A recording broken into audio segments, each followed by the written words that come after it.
এই পিঙ্কি, হুম, ও বাবা, এটা কি করছো তুমি? এটা বেলের শরবত হবে।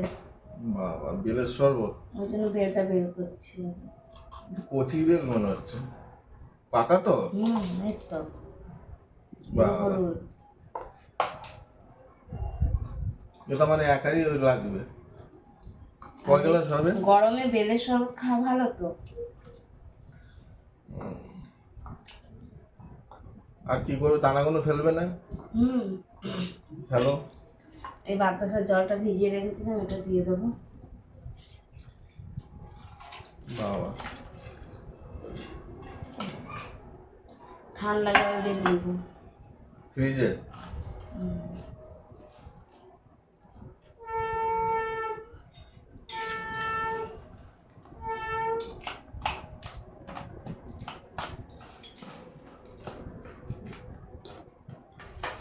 এই শুধু তো বাতাসা দিলে, আর কি কি দিচ্ছ?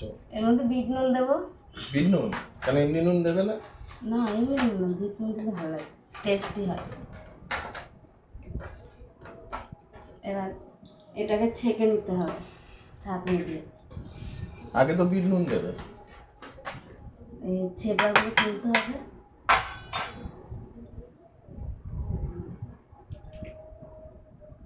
ছেবড়াগুলো তুলে আবার ছেঁকে নিতে হবে ছাঁকনি দিয়ে।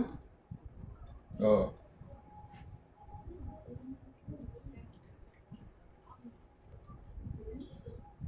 বিট নুন দিলাম। ক চামচ দিচ্ছ?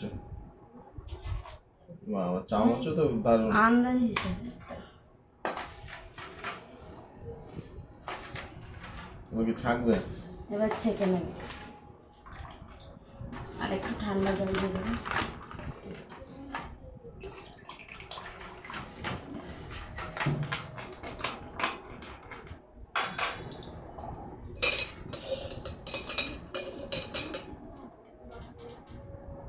ছাঁকলে দানাগুলো থেকে যায় না? দানাগুলো বেরিয়ে যায়, ওর মধ্যে থাকে। ও, বাহ। বন্ধুরা, আপনারাও এইভাবে খাবেন। আর গরমে তো বেলের শরবতটা খুব ভালোও লাগে খেতে।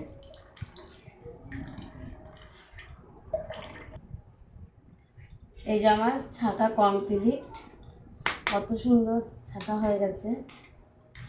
বাহ, এবার দাও দেখি। অন্বেষণ দাঁড়া, তোকে দিচ্ছি।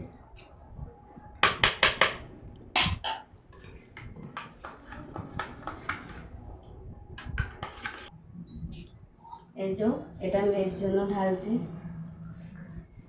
অন্বেষণ খেয়ে দেখ, কেমন হয়েছে? এটা মা খাবে। হেব্বি সুন্দর।